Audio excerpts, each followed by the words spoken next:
I am the Notherian, and I'm here today with Whytefyre, who will be playing this Saturday, January 18th, in the top 8 competition of the Forgewatch Invitational. Thank you, Whytefyre, for joining us. Happy to be there. I just hope I won't scrub out at that date. I hope so as well. I think your deck is a lot of fun to watch. So speaking of your deck, Snowball or Riot? I see you've taken the correct name. That's very good of you. And I will jump in here. So your deck is the only Utera Tempest deck in the top 8 competition. How'd you end up with this deck? Yeah, well, I guess here's where I'm supposed to say I had a really good overview of what I expected people to play, and that there'd be a lot of Alloy and Utera, and that this deck is like absolutely nuts against them. But honesty demands me to tell that this deck was mostly born out of necessity, not out of creativity.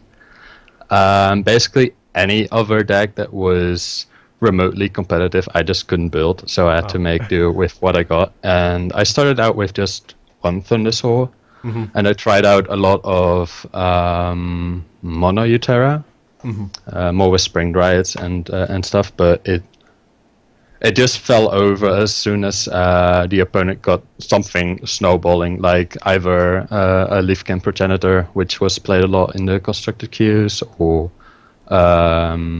any big guy like a Predator, like a Devourer. And I also found in that deck, while it can run Botanimate, usually you don't even want to, you either want to snowball, or like you either want to go big or go home with that kind of deck. And then I tried it out in Tempest, and it just had a little more flexibility, and also more threats, like more diversified threats. And the Thundersaw also worked out really nicely with the Hellion. So basically I switched up from going mono Utera to Utera Tempest. So let's talk a little bit about the Hellion. So yeah. First of all, this isn't a perfect rendition of your deck, because on my account I only have 2 Thundersaws. So actually in the tournament you're playing the 3rd Thundersaw and only 2 Hellions. But Rageborn Hellion, you're the one of few people that I've seen get good use and constructed out of Rageborn Hellion. So how do you use that card? What does it do for you in your matchup? Well, I figured it was mostly a card that caused other people to be more afraid of it than that it actually was a threat. Like, it was something more like people always have to keep it in mind, always have to consider whether they have to block my still defensive creatures, or like normally you don't really want to block non-defensive creatures, because there's a good chance that on the following turn after it has attacked, you can get a more profitable trade. Yep. But if you know your opponent is playing Hellion, you just can't do that. And because my deck already puts my opponents under a lot of pressure, they are really sometimes in a bind of having to block when they don't really want to, and if they don't block, I obviously have the Hellion. Right. Because that's how it works. And of course it's another card that can work well with the Weirwood Patriarch. Yeah, exactly, and it works with multiple cards in the deck, like obviously the Assyrian Mystic works with it, the Thundersaw works with it with its breakthrough, even the Fire Fist in some way works with it, because usually the Fire Fist can get blocked by something that what I usually see my opponents do is have the Fire Fist get blocked and something else get blocked, and like make me want to kill either of the two, but usually I can kill the thing that's in front of the Uranti and then still push a bit of damage through, which buffs the Hellion. So a lot of things work with the Hellion, but I always figured, and that may have been wrong, I always figured it was more like a backup threat, like something my opponents had to be aware of when they played, but I can just, like, if it works out on a board, I can play it, and otherwise I have a lot of other stuff to do. Certainly. So on your way through pool play last weekend, played against a number of excellent players. It was a great field. Yeah, What certainly. what matchups did you think went particularly well for you, and what was Oh, your they what was the hardest part of pool play for you? they were all pretty tough, I'd have to say. But Starkmeister in the first round definitely gave me a hard time. Like in the second game, I basically had to get a turn 8 level 2 Everflame Phoenix. I had 3 Everflame Phoenixes leveled up that game, so it wasn't like that lucky. I already Yeah. seen 2x before that, but still I had to get it. Otherwise, I was out of the winners bracket at that point. And I mean that match was like really hard for me as well because at that point I didn't know deck lists. Uh-huh. And he played a deck that I haven't played much against, like with the Woebringers. And in games 2 and 3, I leveled my Enrages somewhat more aggressively, and that helped me like deal with it. But game 1 was rather tough because I wasn't preparing my leveling for that at that point. So that was like really tough, and also the match against like one game that I see some people mentioning as a really good game was I believe it was game 1 against Cyrandals, Yes. where I seemed to draw very few leveled cards and still managed to eke out the win. I think the perspective of game is a bit skewed because people figured I was drawing way fewer cards, way fewer leveled cards than Randall's did, but I actually only drew 1 fewer leveled card, since a lot of people forget I drew a level 2 Lightning Spark to deal with his level 2 Arcflight Squadron. Right, Turn 5. which is actually key because his deck can get out of control fast if the Arc Flight doesn't have an answer. Also, if you notice that match, like the first game, I was able to deal with the turn 1 Arcflight Squadron. The second game, I wasn't able to do it, and this third game, he didn't have the turn 1 Arcflight Squadron. So I'm not like it's in a game of SolForge, it's really hard to actually deduce how important all that is, but it felt very relevant. But those were those were obviously also the match where I went 2-1, so they were obviously hard. But like I said, I felt all my matches were really tough, and that's also why, to the despair of some, I had to think a lot. No, it's raises the dramatic tension when you think carefully and the audience can anticipate what's going to happen. So I'm going to jump into a game here. I'll send you a challenge. Why don't I play one of the... look for a second. Why don't I play an Aloyan Utera deck? These are fairly common in the constructed queue right now, and your deck, I think, has a pretty good matchup against it. Yeah, well, I guess so. I would say. I mean, I've won against Randall's playing a deck like that, but honestly, like going into the tournament, I just felt the mirror was my best matchup. So I didn't really came into the tournament with a lot of confidence, but I just felt like as long as I like think through my plays well and make the correct calls, given that I was playing a deck that a lot of people wouldn't prepare for, I could go a long way. But I could just as easily have seen myself go 0-4, and I was just like hoping not to do that, and otherwise I'd be fine. Yeah, I think certainly, I think certainly your deck was a deck that most people had not practiced a lot against. It'll be interesting to see, given that their deck lists are fixed, but now that they've had a chance to study your deck, whether or not they're able to come up with any good leveling strategies to improve the matchups. Yeah, it's definitely gonna hurt me, so to say. I still think it's a really solid deck, but I don't think it's as good as some people make it out to be, given some of the blowouts I did on some of the games streamed. Uh-huh. Let's see. So my turn one was rather easy, as like if you draw a Patriarch, you just want to level it. It's basically the only must level card in the deck. I'll make sure to block the screen with my SolForge screen so I don't see your hand. So I'll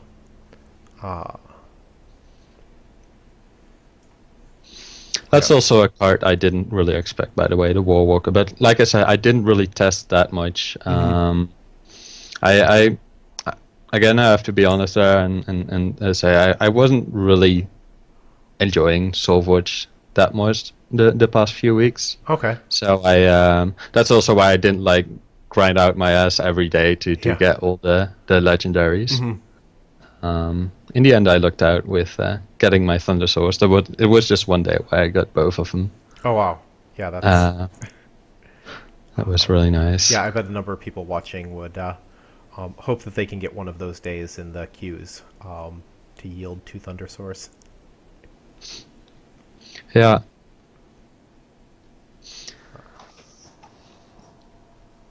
I'll try not to think as much as I did. I think I should play it like...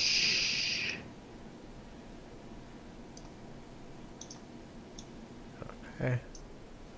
Let's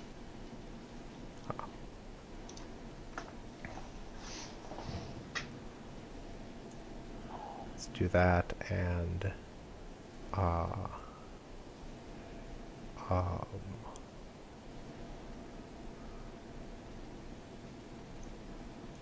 maybe Bright Steel? That seems very good. Yeah, certainly. The I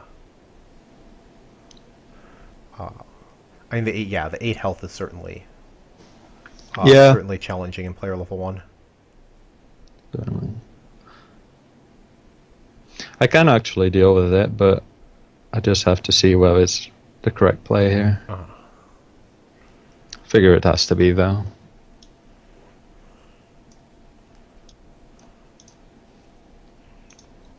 Oh, yes. Yeah, it seems like a nice... like, we're blowouting each other right here. Yeah, so... What do I...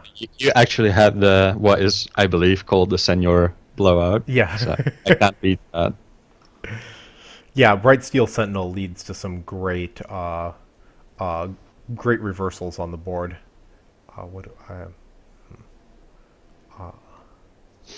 So I think I think I want to accept the damage. Maybe let me... Yeah, I might regret this. Are you sure? Are you totally sure? No, I'm... now you're going to toss out the Hellion and... Yeah, obviously. That I mean, like I said, that's how the deck's supposed to work. The only thing is that I cannot really let that Squadron live, so maybe I won't toss out the Hellion, yeah. Because I do obviously have it. That's how the deck is supposed to work. Yeah, and the blocking decisions get... I mean, I haven't played against your deck before, but the blocking decisions get really challenging when your opponent can drop a Hellion at any time. And it gets even worse once I've seen you level 1 Hellion, and then I have to wonder when you're going to draw the second Hellion, or the level 2 Hellion. So level 2 Hellion just gets out of hand so quickly. Yeah. Yeah, exactly. So I really need to figure out if I can let that Squadron live, but I don't really think I can. It's a bit of a problem.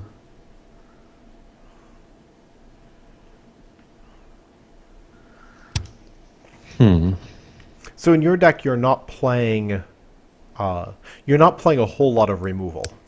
I mean, I guess in a more aggressive deck, you don't have the Botanimate that some people are playing. Exactly. But Botanimate, like, I don't like the card in general. I figure it's really good in Aloyan because you have the Orion Justicast along with it. Yeah. So that works. But the fact that like even if you botanimate a threat, it can still get buffed by the Patriarch Yeah. and all kinds of other stuff. Yep. I don't like the card in general, especially not in an aggressive deck. Like the only use I could get out of it is with my Thunder Source. Like if I can block the 3/3 and grow my Thunder Source, that's basically the only use. And otherwise, the 3/3 is a really big hindrance for me. Right. I really think I cannot allow that Squadron to live, so I'll have to do this. Okay. Probably, yeah, then that's probably the right move. So Enrage is a card that actually, at least in the last fall, when we were running tournaments, and I guess the environment in general was much more removal heavy last fall. Yeah. Enrage got a bad reputation. Yep. But, It still kind of has, I guess, but I've seen it being played in other decks as well. The thing is with this deck, you just want to be assured that you can draw a buff next turn. If you're playing with the Fire Fist and with the Thunder Source, like it's basically sort of a Patriarch and Ferocious Roar 7 and 8, so say. yeah, I really didn't want to level the Justicar in this matchup, but one of the problems that the robot deck can run into is that a number of creatures in the deck aren't particularly good at blocking, like the Orion Warwalker. Yeah. Or at least. Well, I mean, I have the same issue. Yeah. A lot of the times.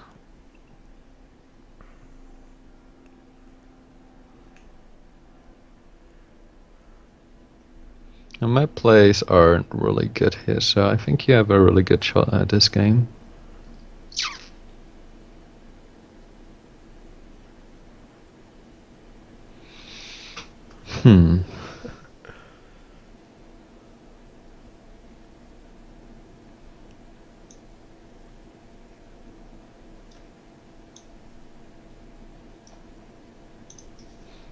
Okay. Like at least I drew the Mystic because otherwise I wouldn't even have any level 2s this hand, but Yeah, so I'm sitting here without level 2s.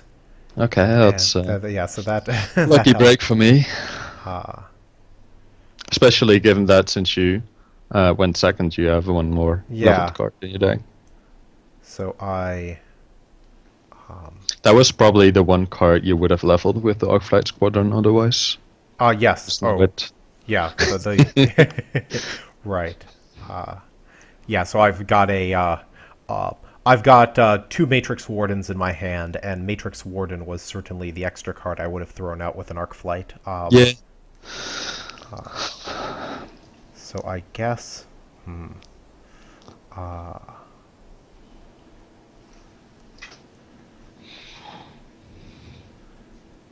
I guess maybe I do this.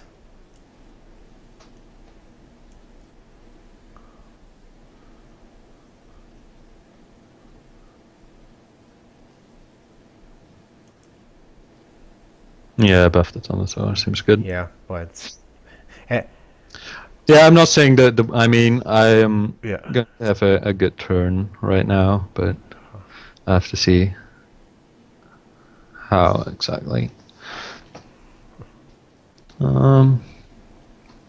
Because the thing about this board is that I don't actually want to shoot the Thundersaur. Right. No. Unless I can kill it in one go.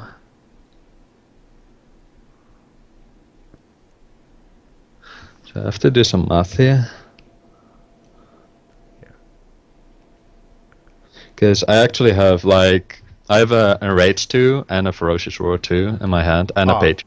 Oh. So I have some options here. Right.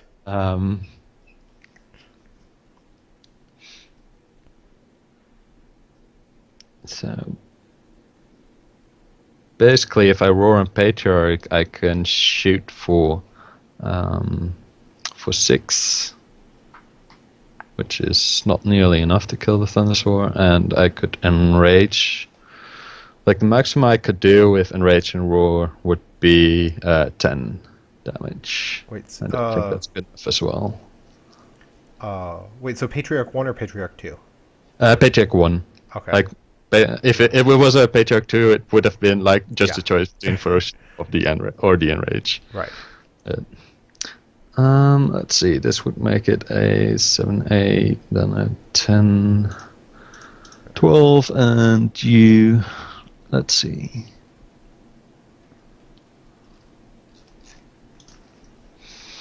You didn't play a Tactician in round 1, so... Mm-hmm.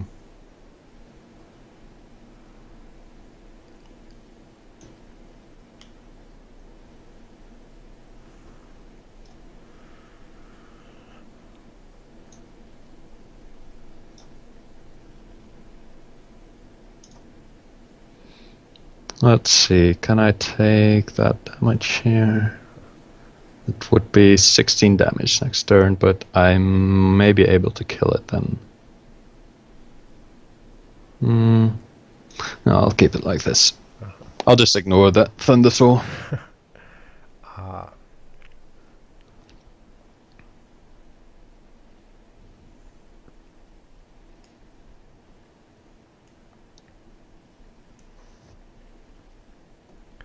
So I think I play Thundersaur Patriarch.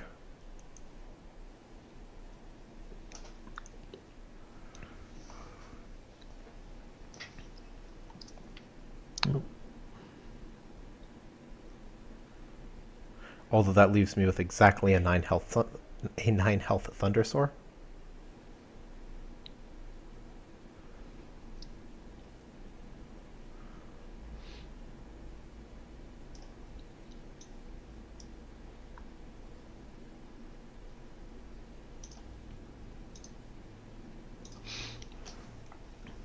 I figure because like I'm so far ahead and I've got a Phoenix you also have to deal with, I can Right. get away with just Yeah,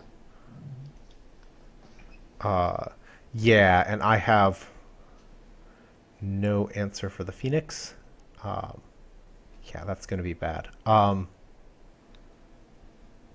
Phoenix is a serious problem. Let me...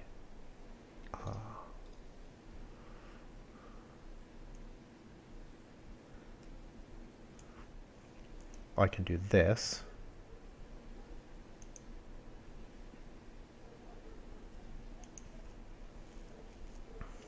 Ah.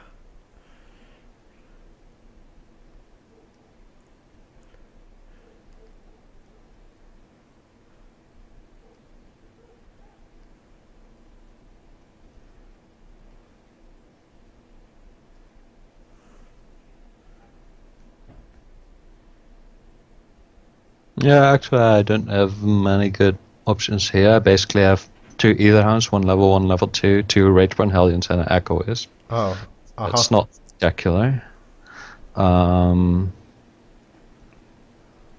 figure that this is...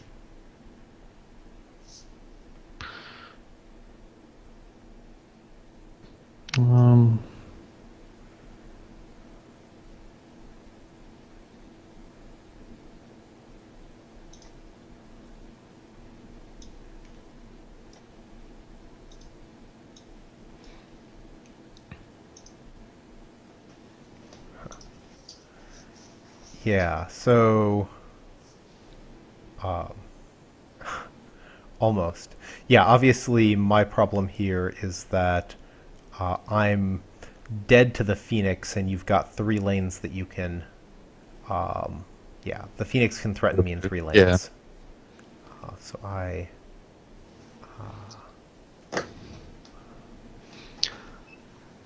so... Actually, the interaction with the level 2 Phoenix and the Patriarch is what I built around the deck at first.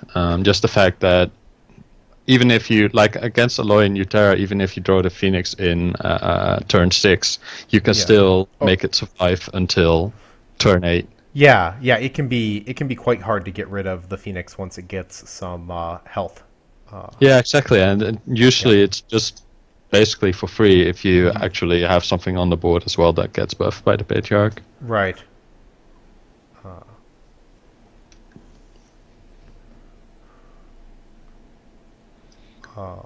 And it's not only that it suffices, but also if the opponent has to take a lot of effort in removing it, you still have a level 3 Phoenix in your deck, which is usually the Yeah. hurdle to get to. Like, if once you get to having level 3 Phoenixes in your deck, you're usually in a good shape as well. Okay. Well, good game. Good game. Yeah. So I think I get you down to 5 life. Excellent. I guess that's part of the fun of part of the. That's what happens indeed. Sometimes, like these matches can be very close, especially if I have to like constantly ignore a Thunderstorm, like I did in this game. I do keep getting damaged. Well, thank you so much for taking the time to talk about your deck today, and we all look forward to seeing you play this weekend. Happy to be here, and hope you all have fun watching it.